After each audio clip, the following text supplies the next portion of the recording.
Hello student, welcome to my YouTube channel Aryan education foundation. हम आपको पढ़ा रहे थे प्रकाश का परावर्तन तथा अपवर्तन, जिसमें हमने कुछ आपको वीडियो प्रोवाइड कर चुके थे। इसमें टॉपिक उसको आप अगर नहीं पढ़े होंगे अच्छे तरीके से पढ़ लीजिएगा। जैसे हमने बताया था मुख्य फोकस किसे कहते हैं, फिर बताया था प्रतिबिंब बनने के, प्रतिबिंब कितने प्रकार के बनते हैं, तो आभासी और वास्तविक, और प्रतिबिंब किसे कहते हैं इसके पहले और ध्रुव बताए थे। वो सब परिभाषा आपको याद होना चाहिए। पेपर में ज़्यादातर पूछा जाता है केवल मुख्य फोकस से आप क्या समझते हैं, ये पूछा जाता है और ज़्यादा आपसे पूछा नहीं जाता। लेकिन हमें अगर अच्छा नॉलेज लेना है तो उसके लिए क्या करना पड़ेगा, थोड़ा सा उसको हमें अच्छे से समझना पड़ेगा। कौन सा पॉइंट P है, कौन सा पॉइंट F है, कौन सा पॉइंट C है, R से क्या रिप्रेजेंट करते हैं, स्मॉल f से क्या रिप्रेजेंट करते हैं, कैपिटल F से क्या रिप्रेजेंट करते हैं। तो इस वीडियो को सबसे पहले आप देख लीजिएगा पीछे वाले को, तभी आपको ये समझ में आएगा। नहीं तो आपको ज़रूर थोड़ी सी प्रॉब्लम होगी जिससे समझ में ये नहीं आएगा। तो इसके पहले वाला लेक्चर देख लेना।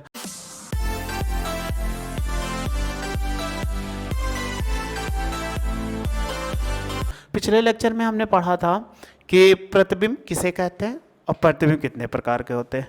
आज हम पढ़ते हैं तो बताया था दो प्रकार के होते, एक आभासी, दूसरा वास्तविक। तो देखो आभासी और वास्तविक प्रतिबिंब देखते हैं कि आभासी प्रतिबिंब क्या होता है और वास्तविक प्रतिबिंब क्या होता है। लिखा हुआ है वास्तविक प्रतिबिंब, यानी पहला क्या है, वास्तविक प्रतिबिंब। किसी वस्तु या प्रकाशिक स्रोत से निकलने वाली प्रकाश की किरणें दर्पण से परावर्तन के पश्चात जिस बिंदु पर वास्तव रूप में मिलती है उस बिंदु को उस वस्तु प्रकाशिक स्रोत का प्रतिबिंब कहता है। और इसको हम क्या कहें, पर्दे पर देख सकते हैं। यानी कोई भी प्रतिबिंब होगा आप क्या कर सकते हैं, वास्तविक वो पर्दे पर देखा जा सकता है। यानी पर्दा, जैसे हम कोई भी पर्दा हो, जैसे आप प्रोजेक्टर, सिंपल सी बात, आप पर्दे वाली टीवी देखते हो तो उसी को प्रोजेक्टर बोलते हैं। तो प्रोजेक्टर क्या करते हो, पर्दे पे आप देख सकते हो ना। तो वही कह रहा है वास्तविक प्रतिबिंब को हम पर्दे पर देख सकते हैं। और ये कह रहा है वास्तविक प्रतिबिंब क्या होता है, सदैव उल्टा बनता है। एक चीज़ याद रखना, वास्तविक प्रतिबिंब सदैव उल्टा बनता है। तो देखो कैसे, अगर इसमें जब प्रतिबिंब कोई भी, अभी हमने बताया था उत्तल दर्पण और अवतल दर्पण। सपोज कर लीजिए ये कौन सा अवतल दर्पण है यहाँ पे, और ये हो गया एक वस्तु रखा ऐसे है, बस वैसे जल्दी बना देते। एक किरण ऐसे चली गई, दूसरी किरण आई ऐसे, फिर इसके बाद ऐसे चली जाए। सपोज कर लीजिए तो एक किरण ऐसे आई, ऐसे गई, फिर ऐसे, फिर आके ऐसे चली गई। तो ये देखो प्रतिबिंब बन गया कि नहीं। जब इसका प्रतिबिंब बन गया तो ये इसमें कह रहा है कि इसका प्रतिबिंब कैसा बना, वास्तविक, क्योंकि यहाँ पे डॉटेड लाइनें नहीं है। जहाँ पर डॉटेड लाइनें, तो वही कह रहा है किसी वस्तु से चलने वाली प्रकाश के परावर्तन या परावर्तन के पश्चात जिस बिंदु पर मिलती है, देखो इस बिंदु पर मिल रहे हैं ना, ये O मान लें या I मान लीजिए, इस बिंदु पर मिल रही हैं, तो हमारा क्या प्रतिबिंब बन रहा है। हम जो लंबाई मापते हैं मुख्य अक्ष के साथ, तो इसके साथ अगर हमने लंब डाल दिया तो O डैश का प्रतिबिंब, अगर इसको O डैश तो इसको I और I डैश मान लें तो इसका प्रतिबिंब बन जाएगा। तो ये देखो बाएं साइड बन रहा, वस्तु ऊपर की ओर है, ये नीचे की ओर है, इसीलिए कैसा बन रहा है, उल्टा बन रहा है। तो वास्तव यानी जब प्रकाश किरणें वास्तव रूप में मिलती है तो वास्तविक प्रतिबिंब, जब आभासी रूप में मिलती है तो आभासी प्रतिबिंब। दूसरा देखते हैं हमारा क्या, आभासी प्रतिबिंब, वर्चुअल इमेज बोलते हैं। सेम वही चीज़ लिखा हुआ है, किसी वस्तु से चलने वाली प्रकाश की किरणें परावर्तन या अपवर्तन के पश्चात, तो परावर्तन या अपवर्तन दोनों, अभी अपवर्तन आपको पढ़ाएंगे, पहले परावर्तन के पश्चात जिस बिंदु पर मिलती हुई प्रतीत होती है उस बिंदु पर पहले वस्तु का प्रतिबिंब बनता है। तो जैसे इसमें कोई ऐसा ले ले, हम जैसे ले लेते हैं उत्तल दर्पण। सपोज कर लीजिए उत्तल दर्पण, ऐसे कोई वस्तु, हाँ यहाँ पर कोई वस्तु रख दिया, ये वस्तु हो गई, ये मुख्य अक्ष के समांतर जा रही है। जब ये जाएगी तो ये जब इससे टकराएगी तो कैसे जाएगी, ऐसे चली गई इस दिशा, क्योंकि उधर नहीं जा सकते तो आप इधर को क्या करोगे, पीछे बढ़ाओगे तो ये F से होकर जाएगी। और दूसरी किरणें अगर ऐसे हो, यहाँ तक ऐसे गई, फिर इसके बाद उधर नहीं जा सकती तो ये पुनः वापस लौट आएगी। जब लौट आएगी तो इसके द्वारा प्रतिबिंब कैसा बना, पीछे बना। तो अगर ये I डैश हो जाएगा, ये O डैश हो गया, तो इसका प्रतिबिंब देखो कैसा बना, आभासी। यानी दर्पण के पीछे अगर कोई भी प्रतिबिंब बनता है आभासी, और दर्पण के सामने, सामने का मतलब ये है, सामने है, ये पीछे है, तो ये सामने जब बनेगा तो हमेशा याद रखिए उल्टा बनेगा, और जब पीछे बनेगा तो हमेशा सीधा बनेगा। ये होता वास्तविक आभासी प्रतिबिंब जहाँ पर डॉटेड लाइनें दिखाई जाएंगी। ये कह रहा है कि इस प्रतिबिंब को पर्दे पर नहीं प्राप्त किया, यानी पर्दे पर आप नहीं ले सकते। सिंपल सा है, आप मोबाइल में किसी का फ़ोटो खींचते हो तो ये कैसा है, एक आभासी प्रतिबिंब है। मोबाइल से खींचते हैं या कैमरे से फ़ोटो हम खींचते हैं किसी व्यक्ति का, तो उसमें जो फ़ोटो हमें प्राप्त होता है वो कैसा है, एक आभासी प्रतिबिंब है। और ये कह रहा है सदैव कैसा होता है, सीधा होता है। फिर इसके बाद देखते हैं, अब हमें प्रतिबिंब पढ़ लिए, अब हम कैसे प्रतिबिंब बनाते हैं, क्योंकि अभी हमने खींचा था लाइनें तो आपको नहीं समझ में आया होगा। अब प्रतिबिंब कैसे बनाते हैं उसको सीखते हैं। बस डायग्राम याद रखिए और कोई इसमें थ्योरी हमें ज़रूरत नहीं, हम थ्योरी आपको बता भी देंगे अभी, लेकिन केवल क्या कर डायग्राम को आप ध्यान से समझिए, आपको तुरंत याद हो जाएगा। पेपर में कभी पूछा मत नहीं जाएगा, इसलिए कभी परेशान मत होइएगा कि आपके पेपर में ये पूछा जाएगा। प्रतिबिंब बनने के 3 नियम हैं, इसके याद रखिएगा। कितने नियम? 3 नियम। पहला नियम क्या है? 3 नियम है। पहला, सबसे पहले अभी बताए थे, मुख्य अक्ष आपको मालूम होगा, ये तो कंफर्म है। तो मुख्य अक्ष से अगर कोई भी प्रकाश की किरणें आ रही है तो अगर जा रहे, देखो हम जैसे एक ले ले इसमें उत्तल दर्पण, अवतल ले लो, चलो ये हो गया अवतल दर्पण। इसमें अवतल दर्पण ले लिया, ये अवतल दर्पण हो गया। अब कोई प्रकाश की किरणें अगर चल रही है, इससे प्रकाश की किरणें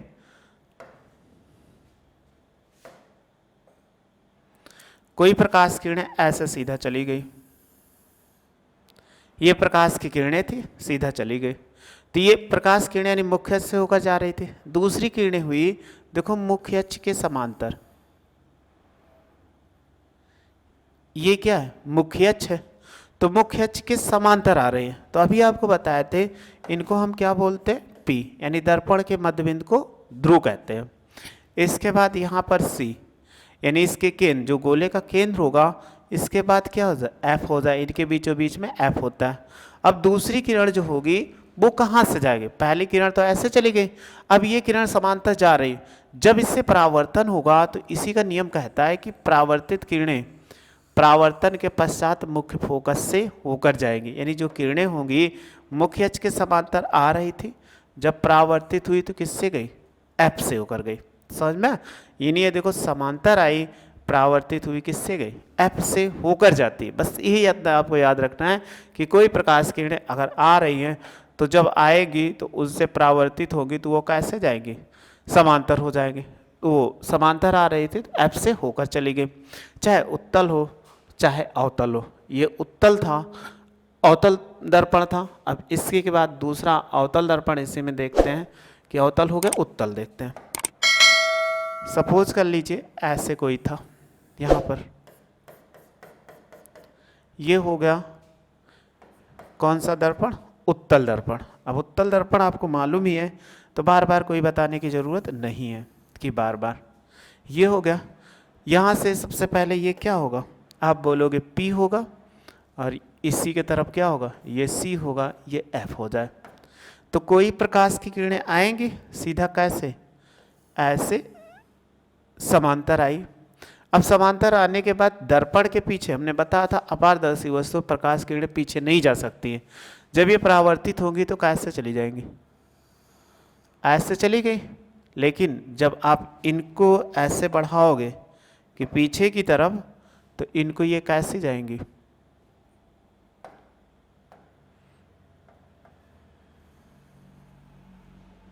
ऐसे ही तो जाएंगी, क्योंकि इनको पीछे बढ़ाने पर ये कैसी जाएंगी, एक सेकेंड, अगर जब इनको पीछे बढ़ाएंगे तो F से होकर जाएंगे कि नहीं, क्योंकि वो उधर चली गई प्रकाश किरणें परावर्तन के पश्चात, ये ऐसे आई और कैसे चलेगी, ऐसे, ये तीर लगा हुआ है, जब पीछे बढ़ाओगे तो कैसे जाएंगे, मुख्य फोकस से होकर जाएंगे। अब आपको समझ में आ गया कैसे जाएंगे, बस याद रखना है। ये कैसा है, अवतल दर्पण है, और दूसरा कौन सा है, बोलो, ये कौन सा, उत्तल दर्पण। परिभाषा आपको याद होगी, जो क्या, दबे हुए भाग पे पॉलिश के उभरे हुए भाग से प्रकाश का प्रभाव, और इसमें उभरे हुए भाग पे पॉलिश, दबे हुए भाग से, तो ये पहला होगा। और दूसरा देखो, अब इसी पे अगर हम दूसरा प्रतिबिंब बनाते हैं कि दूसरा हमारा कैसे होगा, अगर इसी में दूसरा बनाए तो दूसरा प्रतिबिंब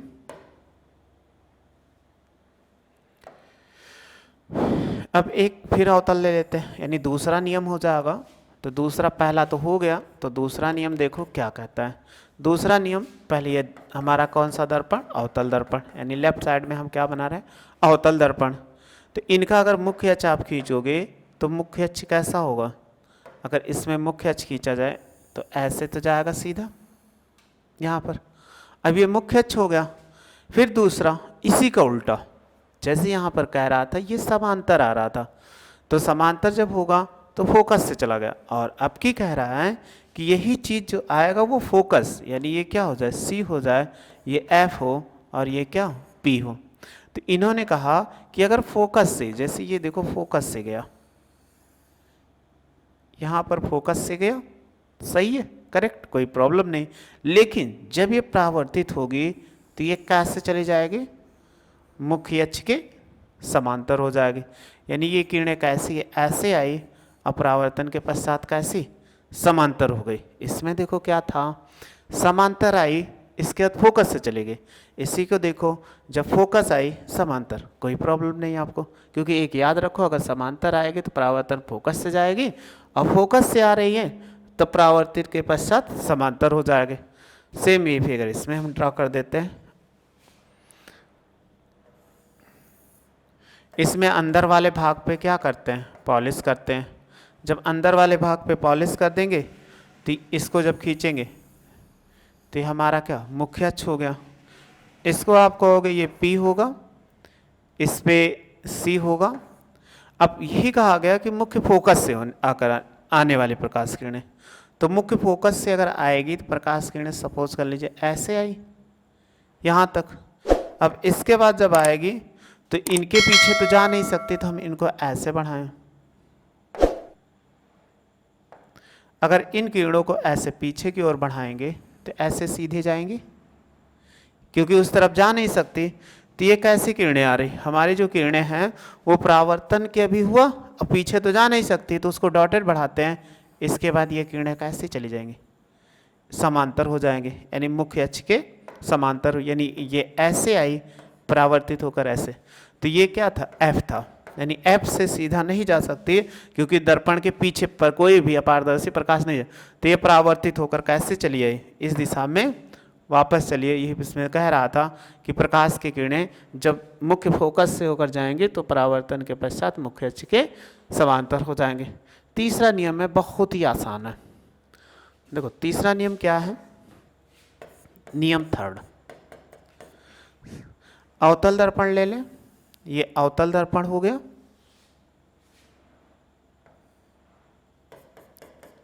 ये अवतल दर्पण हो गया। इसमें देखो प्रकाश किरणें सबसे पहले मुख्य अक्ष खींच दें, ये मुख्य अक्ष हो गया इसी पर। अब मुख्य अक्ष हो गया, इसको आप जानते हो P बोलते हैं, और इसको F मान लें, और ये क्या हो जाए, C हो जाए। तो ये नियम कहता है कि कोई प्रकाश किरणें अगर C से होकर जा रही हैं, देखो C से गई ना, तो जैसे जाएंगी वैसे वापस लौट जाएंगे, यानी इसमें नो चेंजिंग। कह रहा अपना रास्ता हम नहीं बदलेंगे, ये अपना रास्ता नहीं बदलती, ये ऐसे जाती हैं और वहीं से वापस लौट आती, क्योंकि बीचों बीच सेंटर से होने जाने का मतलब क्या होता है, वृत्त का व्यास। जब वृत्त के व्यास पे हैं तो प्रकाश किरणें नहीं मुड़ पाती हैं, तो जैसे जाएंगी वैसे वापस लौट जाएंगी। तो इन्हीं सब इसमें कोई परिवर्तन है, यानी केंद्र से होकर जाने वाली वक्रता केंद्र से होकर जाने वाले प्रकाश के किरणों में कोई परिवर्तन, जैसे आएंगी वैसे लौट जाएंगे।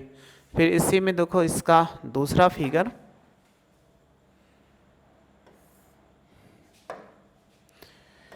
इसमें क्या करते हैं हम, अंदर वाले पृष्ठ पे पॉलिश कर दिए, तो ये कौन सा दर्पण, उत्तल दर्पण बन गया।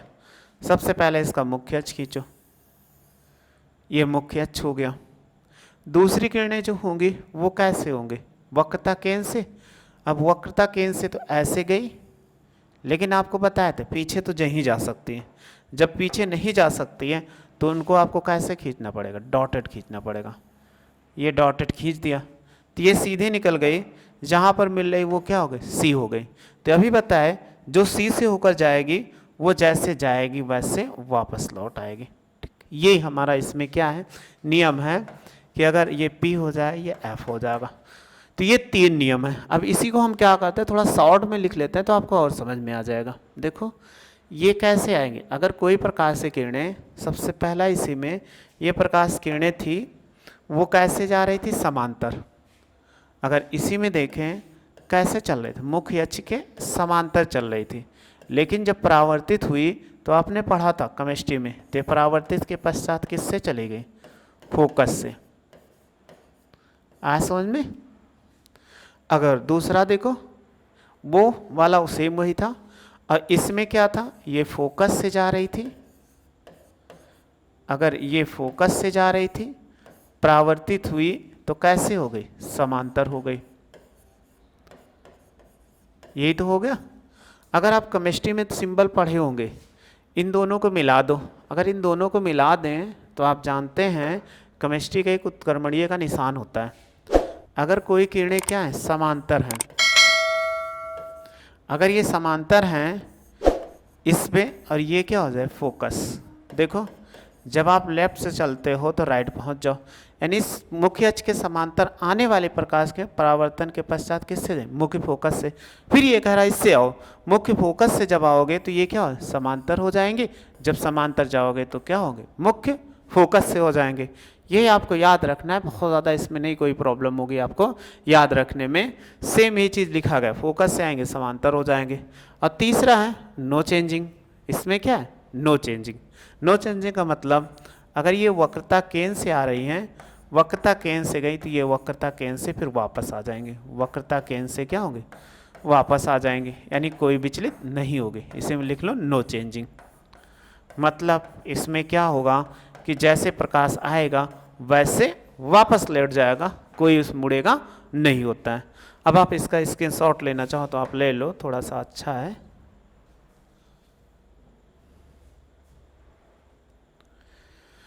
ये हो जाएगा। फिर इसके बाद अब हम समझते हैं, अभी तक हमने समझ लिया प्रतिबिंब बनने के नियम। अब प्रतिबिंब बनाते हैं, कैसे बनता है कि प्रतिबिंब, क्योंकि प्रतिबिंब याद करना हमारे लिए थोड़ा सा टॉपिक मुश्किल होगा, इसलिए आपको ये नियम जान गए तो प्रतिबिंब आराम से आप बना सकते हो। तो ये तो आपको समझ में आ ही गया होगा अच्छे से। अब प्रतिबिंब बनाते हैं कि प्रतिबिंब कैसे बनता है। चलिए देखते हैं। पहला, अवतल दर्पण में प्रतिबिंब बनना या प्रतिबिंब का बनना। अवतल दर्पण ले लिया जाए तो प्रतिबिंब कैसा बनेगा। तो सबसे पहला पोजीशन, इसके 6 पोजीशन है। सबसे पहला पोजीशन लिख देते हैं, जब वस्तु अनंत पर स्थित हो। यानी वस्तु कहाँ पे है, अनंत पर स्थित है। अनंत का मतलब बहुत दूर स्थित है, यानी अवतल दर्पण में प्रतिबिंब बनना है लेकिन वस्तु क्या हो, बहुत दूर स्थित हो। किससे, दर्पण से न। अब दर्पण से अगर ये बहुत दूर स्थित है तो अवतल दर्पण के हमें बनाना है, तो हम सबसे पहले क्या करते हैं, एक अवतल दर्पण बनाते हैं। अगर इसमें एक अवतल दर्पण बनाएंगे तो अवतल दर्पण आप जानते हो कैसा बनता है। अब थोड़ा सा गोल कम बन रहा है, आप हाथ से समझ रहे हैं वैसे, तो आप बना लीजिएगा अपने प्रकार से गोल, जिससे आपको आसानी से ये बन जाएगा। तो ये अवतल दर्पण हो गया। आपको बताया था मुख्य अक्ष। मुख्य अक्ष तो याद होगा ना, नहीं याद है तो आप थोड़ा सा याद कर लीजिएगा, क्योंकि आपके लिए क्या है, जरूरी है। अब मुख्य अक्ष है तो ये क्या हो जाए, मुख्य अक्ष। देखो अब इसमें कौन कौन से बिंदु आते हैं आप जानते हैं, इनको हम क्या बोलते हैं, P, और इसके बाद कहीं ना कहीं क्या होता है, C होता है, और इन्हीं के बीच में F होता है। इतने बिंदु होते हैं। अब दर्पण की वस्तु कहाँ पर रखी गई, अनंत पे। अनंत का मतलब होता है बहुत दूर रखी गई हो, यानी ये वस्तु कहाँ रखी गई है, ऐसे यहाँ पर रखी गई।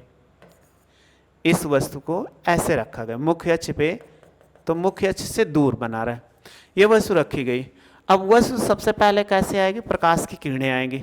अब कोई प्रकाश किरणें जब आएंगी तो आप देखो मुख्य अक्ष के समांतर आएंगे कि नहीं, ये मुख्य अक्ष के समांतर चली आई इसी पे, और मुख्य अक्ष के समांतर आने वाली प्रकाश की किरणें जो होंगी वो किससे होकर जाती हैं, बताइए, अभी आपको बताए थे, मुख्य फोकस से होकर चली जाती है। यानी ये किरणें कैसे जाएंगी, ऐसे निकल गई। दूसरी किरणें कहाँ से जाएंगी आपको मालूम होगा, बताइए किससे होकर जाएंगे। यानी पहली किरणें कहाँ, अनंत पर स्थित थी।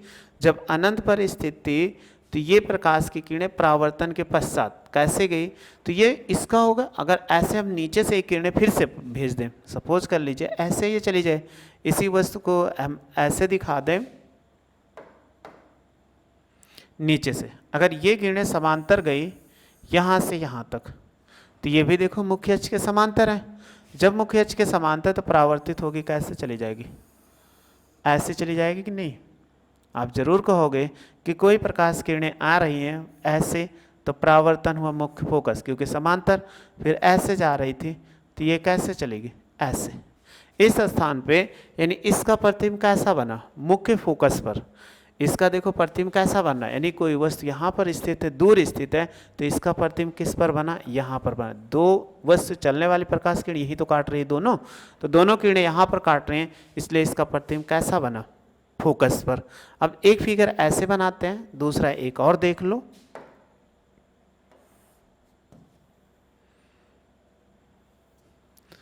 इसी के थोड़ा सा चलिए इसी के नीचे बना देते हैं। ये अवतल दर्पण एक उस तरह बनाते हैं, एक और बनाते हैं, वो भी आप सीख लीजिए। ये हो जाएगा, ये P हो गया, ये C हो गया, और ये क्या हो जाए, F हो जाए। ये बीच में कोई बिंदु नहीं है, ऐसे रखा गया। तो अगर कोई प्रकाश की किरणें, सबसे पहले ही बताए थे वस्तु कहाँ पे स्थित हो, दूर स्थित हो। दूर स्थित होने का मतलब ये वस्तु कहाँ पर स्थित है, ऐसे यहाँ पर स्थित है। अब कोई प्रकाश किरणें कैसे दूर स्थित है, तो ये कैसे मुख्य अक्ष के समांतर आएंगे। अब मुख्य अक्ष के समांतर आने वाले प्रकाश किरणें कहाँ से होकर जाएंगे, मुख्य फोकस से, तो इससे होकर ये चली गई।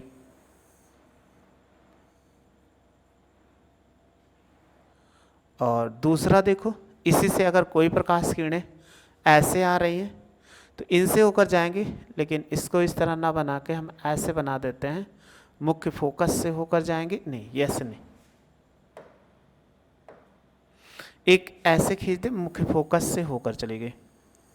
जब मुख्य फोकस से होकर गई तो ये कैसे हो जाएंगे, मुख्य अक्ष के समांतर। एक ये हो गया, जब क्योंकि वस्तुएं कैसे बन रही है, प्रतिबिंब जो है वो अनंत पे बन रहा है, अनंत पे बन रहा है, अनंत पर स्थित है, तो इसका। और दूसरी जो किरणें हो ये मुख्य अक्ष वक्रता केंद्र से होकर चली जाए। अगर ये वक्रता केंद्र से होकर चली जाएंगी तो ऐसे तो होकर चली जाएंगी। देखो ये दोनों किरणें कैसे, ऐसे आई और ऐसे चली गई। और दूसरा बताया तो वक्रता केंद्र से होकर जाने वाली जैसी किरणें जाती हैं वैसे वापस लौट जाते हैं। तो इनका प्रतिबिंब कैसा बना, ये यहाँ पर मिल रहे, तो इस वस्तु का ऊपर वाले का प्रतिबिंब यहाँ पर, इसका प्रतिबिंब कैसा बना, यहाँ पर उल्टा बन गया। अगर आप इसको मिलाओगे तो ये F था तो I डैश, ये प्रतिबिंब हो जाएगा। इसको हम थोड़ा सा और बड़ा कर दे रहे हैं, अगर बड़ा करना चाहो तो ये वस्तु इतनी बड़ी हो गई, इससे चलने वाला, तो ये प्रतिबिंब। अब लिखेंगे कैसे इसका प्रतिबिंब, देखो कैसे बना हुआ है, यहाँ भी देख सकते हो। यानी इस जब वस्तु अनंत पर स्थित हो तो प्रतिबिंब कैसा बनेगा, तो जैसे हमने बताया वही, माना कोई अवतल दर्पण है, इसका ध्रुव P और फोकस F तथा वक्र मुख्य अक्ष के समांतर आने वाली प्रकाश किरणें, चाहे इसको मान लो आने वाली प्रकाश किरणें दर्पण के बिंदु A से टकराकर OB दिशा में चली गई। दूसरी किरणें CA यानी उसी से आने वाली प्रकाश किरणें BCD पर टकराती है पुनः वैसी दिशा में। ये दोनों परावर्तित किरणें बिंदु I डैश पर मिलती हैं। I डैश से मुख्य अक्ष पर लंब डालते हैं तो I डैश बिंदु वस्तु O डैश, यानी वस्तु क्या हो जाए O डैश का प्रतिबिंब है। अब इसको बस शॉर्ट में लिखो तो प्रतिबिंब कैसा बन रहा है, यानी वस्तु का प्रतिबिंब, बोलो प्रतिबिंब कैसा है, कहीं डॉटेड लाइन है नहीं, तो इसलिए हम क्या बोलेंगे, वास्तविक। और कैसा है, उल्टा है, क्योंकि वो वस्तु ऊपर की ओर है, ये नीचे की ओर, वास्तविक उल्टा। अब वस्तु कैसा था, देखो इतना बड़ा था, ये वस्तु कैसा है, छोटा है, तो वह उल्टा और क्या बन रहा है, वस्तु से छोटा। और क्या हो रहा है, दर्पण के फोकस, और क्या हो, दर्पण के फोकस, फोकस एफ पर बनता है। ये याद रखना बस। इसमें दोनों में से कोई भी फिगर आप बना देंगे, दोनों आपका क्या हो जाएगा, सही हो जाएगा। अब आप स्क्रीनशॉट ले लो।